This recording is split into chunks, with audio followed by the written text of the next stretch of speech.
Hey yo, what's up? Welcome back. Cameo the Young here. Today we're going to be playing Dark Souls Remastered, and I'm going to show you how to do a very interesting way to be overpowered really early and win all of them PvP battles and getting them sweet old humanities. Okay, so what you want to do is basically just, go through the game. Hold up. Okay, yep, he has the stats. Just making sure. I'm going to choose 20 humanities, just cause average face. Looks like he wants to rape you. Just look at them eyes. I'm not choosing that. That's creepy. Going with that guy. He looks like me. He's just done with life at that point. What hair do I have? I'd probably say that's the closest thing to my hairstyle.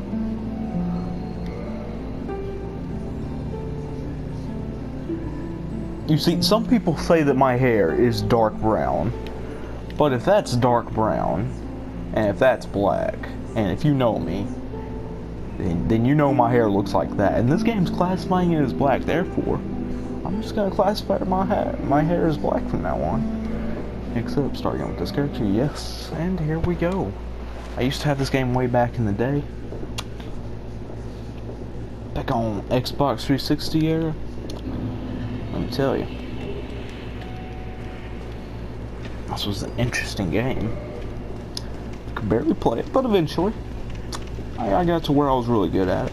Or not really good, I got to where I was okay. I'll never forget, it took me literally a month to kill the first boss.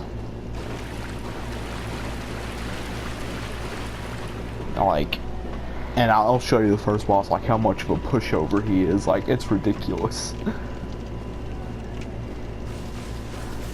Like, as soon as you see how much damage I do to it, you're gonna understand why this boss is so hard.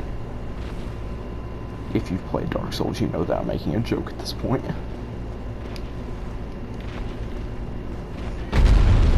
Look at how much damage I do to him. I do 2 damage. Look at how little damage I am doing. But then you know what I learned? I learned you can just go through this door and it'll all be over. Yeah, I didn't know that door existed the first time I played through the game. I literally played through part of the game with only this thing right here. Like, I can barely kill enemies with this. How much criticals do? They do 6 damage. What the heck?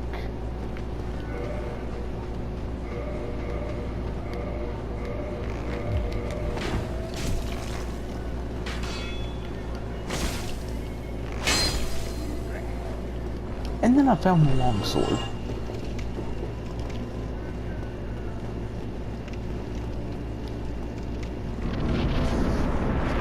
Why does he have to play that damn music so loud?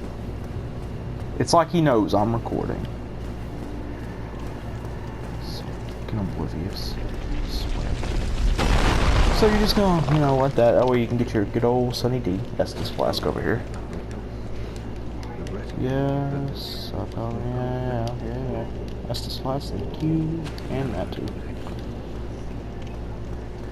And then, I wonder if I'm supposed to come up here. That's that guy.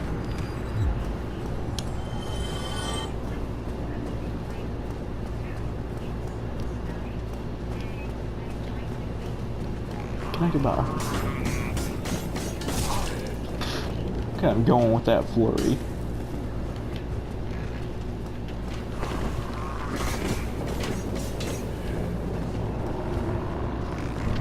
Just gonna pass through that.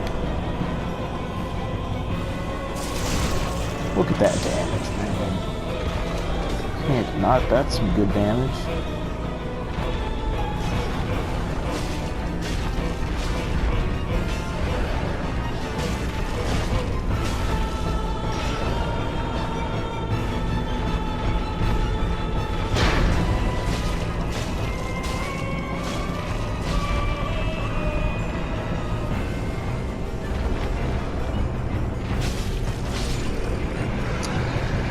didn't even take a hit.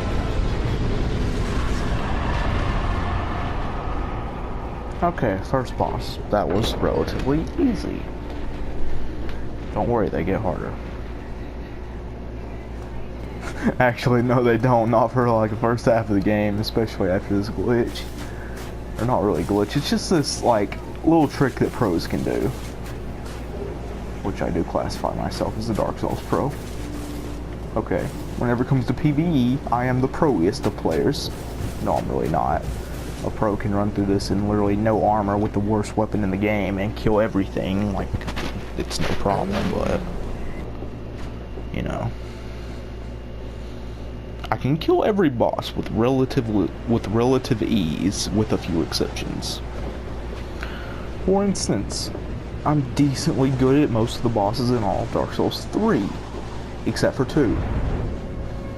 That being the Crystal Sage and Aldrich.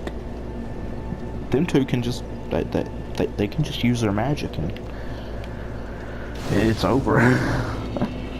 Okay, yeah.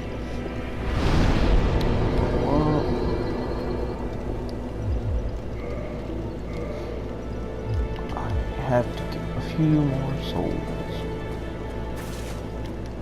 Get some more humanities for one. Use items. That should give me enough.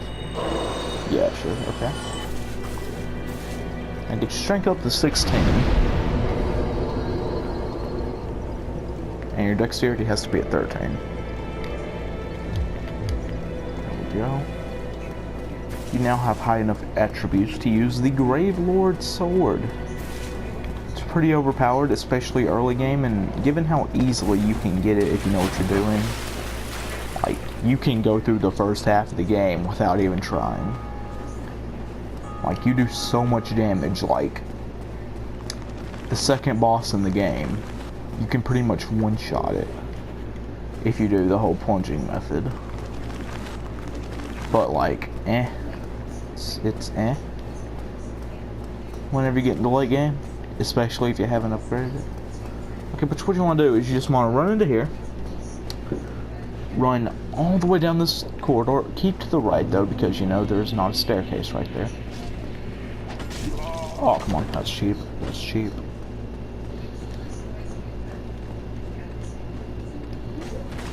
Just drop down. Should have went to the left. Get a quick heal. And you'll have to run into... Oh, come on. Yep, I'm dead.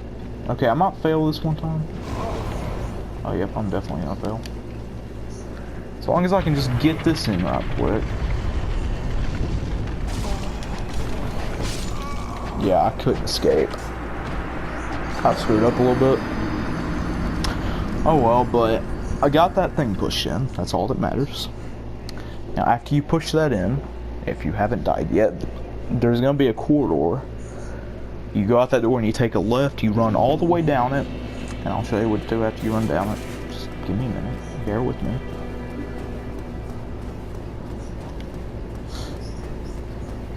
Another good thing about this is you're killing a really difficult late game boss that you otherwise wouldn't have been able to kill this easily. That's another pro of it.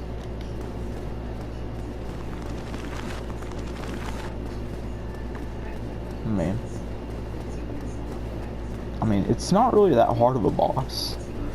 It's like one of those that are It's similar to the Crystal Sage, if you've ever played Dark Souls 3 but never got a chance to play 1. Like, it clones itself and it shoots magic at you, except the clones it creates, like, since it's in such a confined area, you can get rid of the clones, and the clones aren't really that much of a hassle. Especially if they are all just firing at one time, like they usually. If they all fire at you at one time, you're gonna get one-shotted no matter what. But okay, after you go through that, be careful. You want to keep your shield up right here. See, these guys hurt. Just roll past them. Oh no, don't get hit. Don't get hit. Definitely don't do that. Run up here. they will all jump off. I don't know why they do it, but they do. I need to take some equipment off.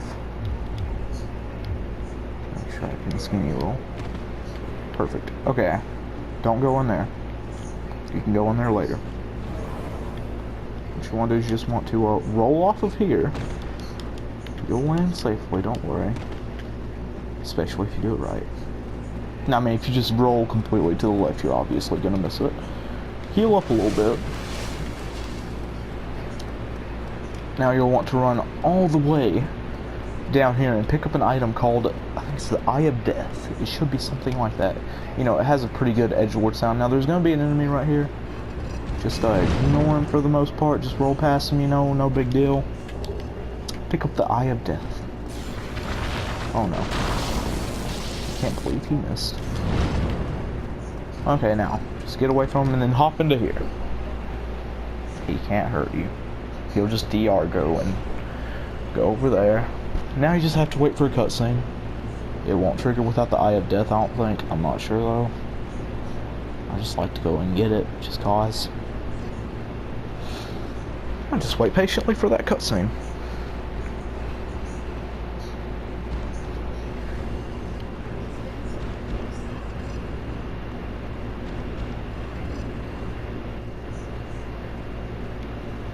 Now just as you get put in a coffin and taken somewhere.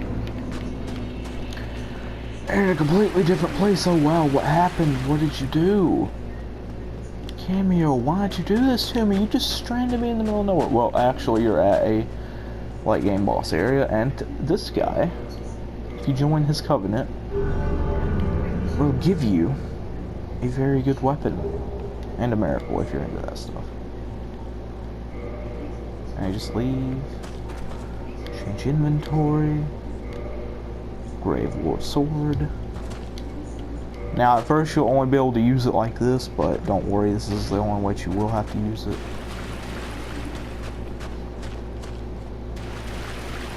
And I mean, this is pretty OP. Now just to get out of here, I mean, should have picked up some homeward bones, but I mean, all you have to do, especially since you don't have anything at all, like any souls, just use this. It'll take you right back to the start where you start at, you know. Use the dark ring, whatever it's called. And you're pretty much done. That is how to be OP early in Dark Souls Remastered. Thank you guys so much for watching. Be sure to leave a like and comment if you guys enjoyed this video. It's out. I'm Cameo, and I'm out.